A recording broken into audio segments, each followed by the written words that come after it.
Assalamualaikum sahabat semua. Apa khabar? Semoga kita sentiasa sihat, diberkati Allah dan dilimpahkan rezeki seluas lautan dan diberi kesihatan terus. Amin amin ya rabbal alamin. Hai sahabat semua, jumpa lagi dengan saya Aisyah Bunga. Apa khabar semua? Jangan lupa tonton video saya sampai habis, sampai selesai. Hari ini saya nak memberitahu pasal tanaman. Tanaman apa tu? Dah nampak kan?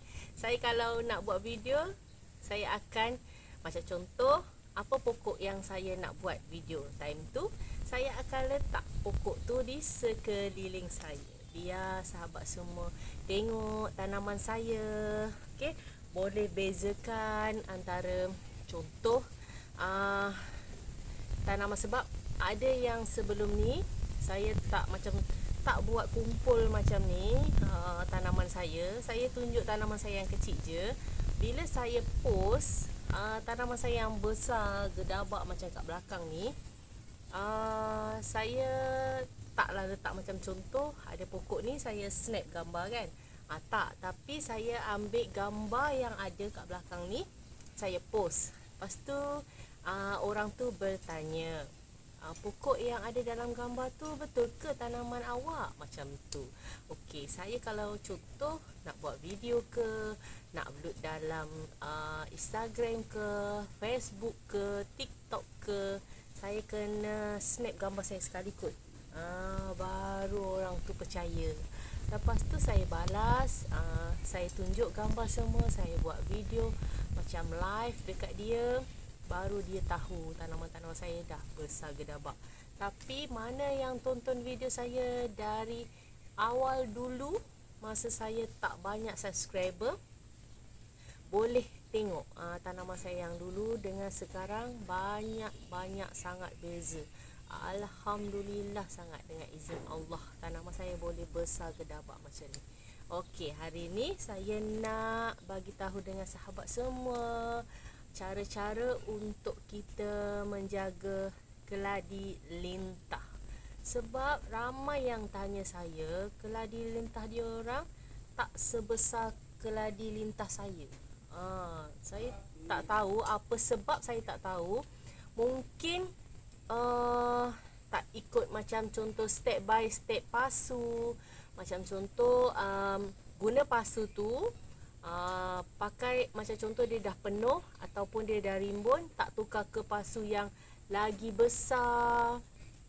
Okey, bila tak ikut step by step cara-cara untuk menanam tu, ataupun tak ikut cara-cara menanam tu, bukanlah macam contoh nak ikut perfect macam saya. Siapa-siapa pun lah, contoh macam sahabat-sahabat semua suka tengok channel, kalau macam saya suka tengok channel dari Indonesia. Memang seronok sebab tanaman-tanaman dia orang besar-besar juga. Sebab contoh ya, kalau saya nak cakap tentang tanaman ni, selagi dia, kalau macam saya lah, selagi dia tak besar, dia tak rimbun, saya tak akan ambil anakan dia. Memang saya tak akan ambil anakannya. Saya akan tunggu dia besar, merimbun. Okey, besar macam kat belakang ni, lebih besar dari saya. Ni nampak lebih besar dari saya, rimbun. Macam contoh ada, saya beli satu pasu. Memang masa mula-mula saya beli tu dia kecil saja. Contoh, kejap nanti saya tunjukkan video yang mula-mula saya beli. Memang sama macam tu yang saya beli dekat kedai. Sebab dekat kedai pun tak akan jual macam lebat segelambak macam ni, jual tak. Kalau segelambak macam ni, jual rimbun macam ni, mungkin harga dia lagi mahal ya, lagi mahal. Sebab satu pasu pun macam contoh RM20, RM25, ada yang RM15, ikut kepada berapa daun lah. Okey, nanti saya tunjukkan. Mula-mula saya beli keladi lintah ni. Mula saya beli, okey, kalau macam contoh ada yang dekat luar sana tak percaya yang saya beli kecil macam tu, kedainya dari dulu saya sekolah menengah sampai sekarang kedai tu masih ada. Acik yang jual tu pun masih sihat. Dia masih ingat saya sebab saya selalu beli. Kadang tiap-tiap minggu saya datang ke tempat dia untuk beli pokok. Memang dari dulu saya suka kumpul macam contoh yang ada tanaman dekat saya ni dah susah dah nak dapat. Macam contoh ni lah, keladi lintah ni, okey. Keladi lintah ni pun sama. Tak semua tempat ada jual sekarang. Kalau dulu masa saya beli keladi lintah ni pun macam contoh dekat tempat yang jual tu, dia tak banyak koleksi. Dia ambil dari anakan dia juga. Ambil dari anakan dia. Dia tunggu lebat juga. Saya memang ikut macam dia lah. Tunggu lebat baru saya akan ambil anakan. Sebab kalau sahabat-sahabat semua dari kecil belum lebat tapi dah asyik ambil anakan dia, dia nanti nak membesar tu dia tak sebesar gedabak macam ni. Okey, masa mula-mula saya beli dekat kedai acik tu, memang kalau siapa yang nak pergi ke situ, dia dekat Meru, Kelang, Jalan Denas. Memang ada satu nursery kat situ. Memang dari dulu memang saya suka beli dengan dia sebab dia ada macam koleksi yang saya suka, macam menarik. Dia pun suka beli macam pokok yang pelik-pelik, yang tak ada jual. Dia mesti ada. Kalau dia jual, mesti saya akan beli. Mesti dia pun tahu, dia pun dah kenal saya sebab saya dah kadang tiap-tiap minggu pergi kedai dia. Okey, macam contoh ni.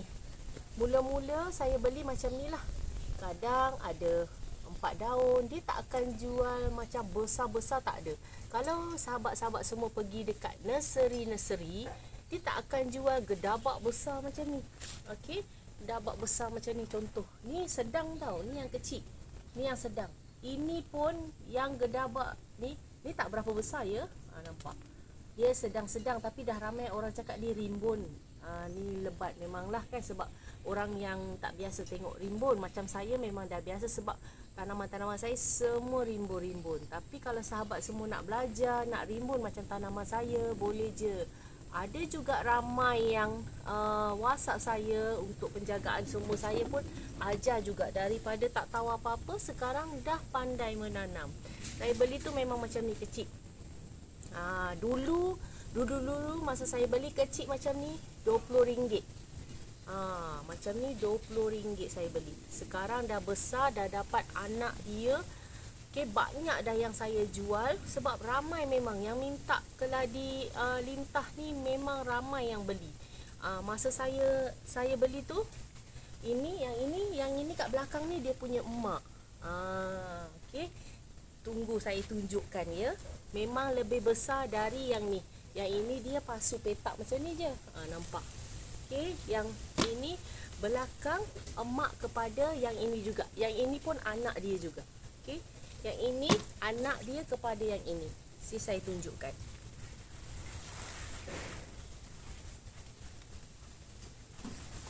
Nampak. Ini besar sangat, boleh besar macam ni. Saya kalau bela pun tak lama pun kalau saya bela. Macam contoh nak rimbun macam yang anak-anak dia, tak sampai 2 bulan lebih macam tu. Kalau ni, nampak. Besar sangat, lebih besar dari saya. Nampak.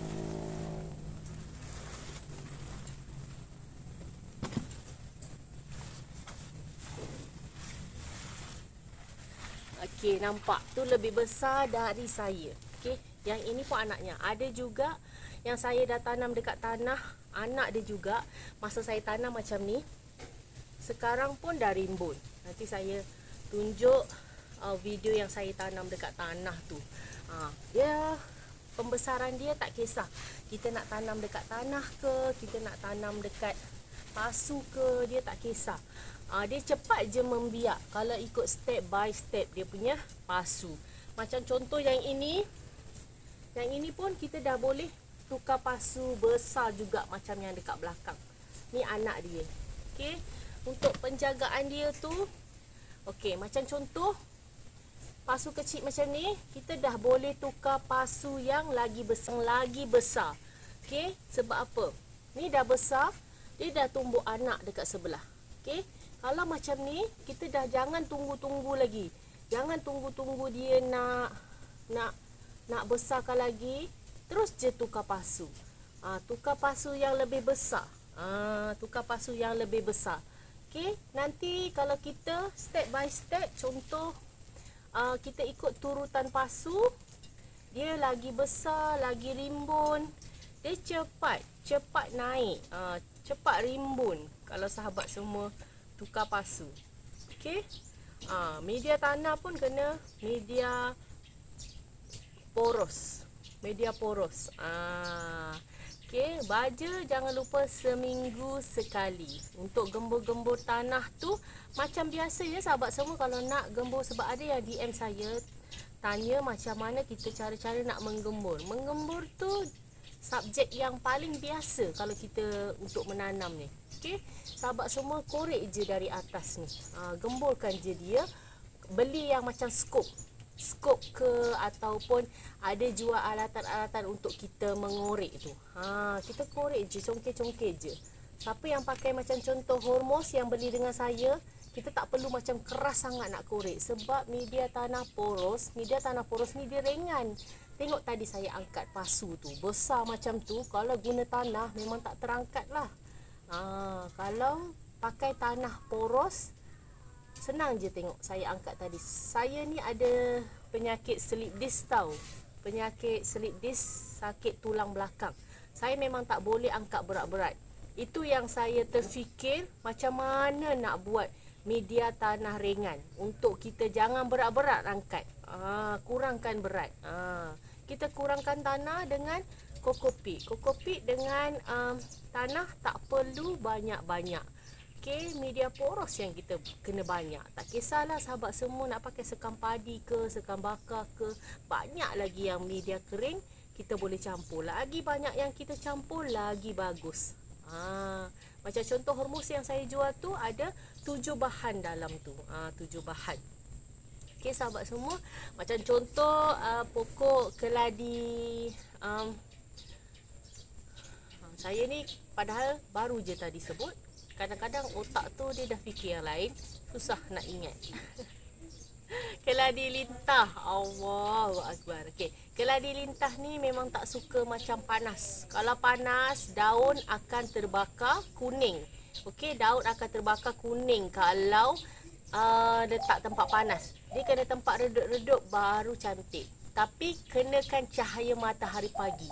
Kalau kenakan cahaya matahari pagi, sebab apa pokok-pokok ni kita kena cahaya matahari pagi?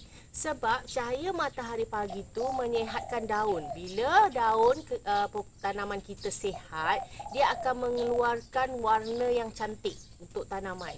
Okey, janganlah matahari yang pagi sampai petang, memang rentung lah. Okey, kalau cahaya matahari daripada pukul 8 hingga pukul 10 tu baik untuk tanaman. Sebab bila matahari kena cahaya matahari, sihat, dia tak akan ada hama ataupun kulat. Sebab hama dan kulat ni suka tempat yang macam redup, basah, lembap. Dia suka tempat macam tu. Kalau sahabat-sahabat semua nak daun tu cantik, sebab ada juga yang DM saya, dia tanya kenapa keladi akak daunnya cantik, kenapa pokok keladi saya daun tak cantik. Ada juga ya yang tanya saya. Okey, untuk daun untuk pokok-pokok keladi ni sahabat semua, kenakan cahaya matahari pagi lah. Dari 8 pagi hingga 10 pagi. Pukul 10 pagi. Okay, kalau macam saya, memang tempat saya ni memang cantik sikit sebab dia cahaya matahari tu pagi saja. Kalau tengah hari, just tengah hari sampai ke petang tu dia dah ditutup dengan rumah lah. Sebelah rumah saya ada rumah lagi, dia akan menutup. Jadi tempat tu redup. Tapi walaupun tak kena cahaya matahari sampai petang, saya tetap juga pakai net dekat atas. Sebab takut cahaya matahari terlampau terik. Kan kadang-kadang ada yang pukul 10, pukul 11 terlampau terik sangat pun tak boleh. Saya mesti pakai net. Macam contoh nak net yang lipis atau net yang tebal, ada yang 80%, ada yang 100% net. Untuk sahabat semua, jangan kena terlampau panas lah. Daun boleh rosak, daun boleh kering kalau di tempat yang terlampau panas. Macam contoh keladi Black Magic, Black Coral, jenis-jenis coral ni dia tak kisah panas. Macam Black Magic pun tak kisah, nak panas terik pun tak kisah, dia lagi cantik daun tu. Black Magic tu kalau kita letak di tempat yang redup, dia akan hijau, dia tak akan hitam. Tapi kalau kita letak di tempat yang panas terik, dia akan hitam sehitam-hitamnya, memang cantik. Itu orang panggil dia Black Magic sebab dia boleh jadi magic, kejap hijau, kejap hitam. Sebab ada juga yang tanya saya. Okey. Untuk sahabat-sahabat semua, kalau nak tanaman macam saya, InsyaAllah dengan izin Allah, ikut step by step pasu. Kena pakai pasu kecil, pasu besar. Kalau dia contoh, dia dah besar macam ni kan. Okey, sahabat semua, dah ada nampak daun dia besar kan. Terus je tukar pasu yang lagi besar. Jangan tunggu dia nak rimbun dekat pasu kecil tu. Ikut step by step. Dia dah membesar, ada daun yang lebih besar dari pasu, tukar pasu. Okey, jangan lupa baja seminggu sekali. Okey, kalau musim hujan tak perlulah kita kerap siram. Kalau ikut pada tanah. Kalau tanah kering baru kita siram. Okey, sehari sekali pun dah cukup dah. Kalau hujan kena dengan macam saya ni kena hujan. Kalau hujan tak perlu siram lah. Okey, untuk tanaman-tanaman sahabat semua. Okey, itu pengkongsian untuk kali ni pasal pokok lidah pula tengok. Pasal pokok apa tadi, keladi lintah. Allahu akbar, kenapa lah ni ya. Okey, keladi lintah. Okey, itu untuk pengkongsian saya kali ni. Jangan lupa like, komen dan subscribe. Aisyah Bunga.